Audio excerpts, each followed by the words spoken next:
লিগে একেবারে রেলিগেশন বারের নিঃশ্বাস দূরত্বে থাকা কোনো ক্লাব যখন উয়েফার দ্বিতীয় স্তরের চ্যাম্পিয়নশিপ জিতে যায়, বিষয়টা অবিশ্বাস্যই হওয়ার কথা। এমন অসম্ভব কাজই করে ফেলেছে টটেনহ্যাম হটস্পার ইউরোপা লিগ জিতে। চ্যাম্পিয়নশিপ জয়ের পর ভক্তরাও যেন একটা ঘোরের মাঝে।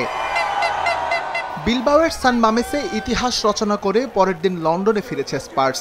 একদিন সময় নিয়ে ট্রফি হাতে ফুটবলাররা বেরিয়ে পড়েছেন সমর্থকদের ১৭ বছরের তৃষ্ণা মেটাতে। রূপালী ট্রফি হাতে ছাদ খোলা বাসে সন হিউং-মিন, ক্রিস্টিয়ান রোমেরোরা। সাদা নেভি ব্লু পতাকা হাতে রাস্তার দুধারে সমর্থকদের হৃদয় নিংড়ানো ভালোবাসা।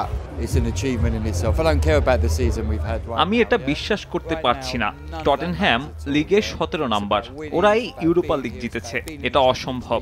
আমি ভেবেছিলাম এবারও কিছুই পাবো না, কিন্তু ফুটবলাররা আমাদের পরিপূর্ণ করে দিয়েছে। এটা সত্যিই অসাধারণ। এই অর্জন আমাদের ব্যাপকভাবে আবেগতাড়িত করছে। তোমাদের প্রতি আমরা কৃতজ্ঞ।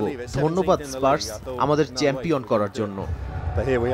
চলতি মৌসুমে প্রিমিয়ার লিগে একেবারে যাচ্ছে তাই অবস্থা টটেনহ্যামের। কোনো রকমে বাঁচিয়েছে অবনমন থেকে, সেই ক্লাবটাই বাজিমাত করে দিল ইউরোপা লিগে। শিরোপার আক্ষেপ ঘুচালো, বোনাস হিসেবে নিশ্চিত করলো সামনের মৌসুমের চ্যাম্পিয়ন্স লিগ টিকিট।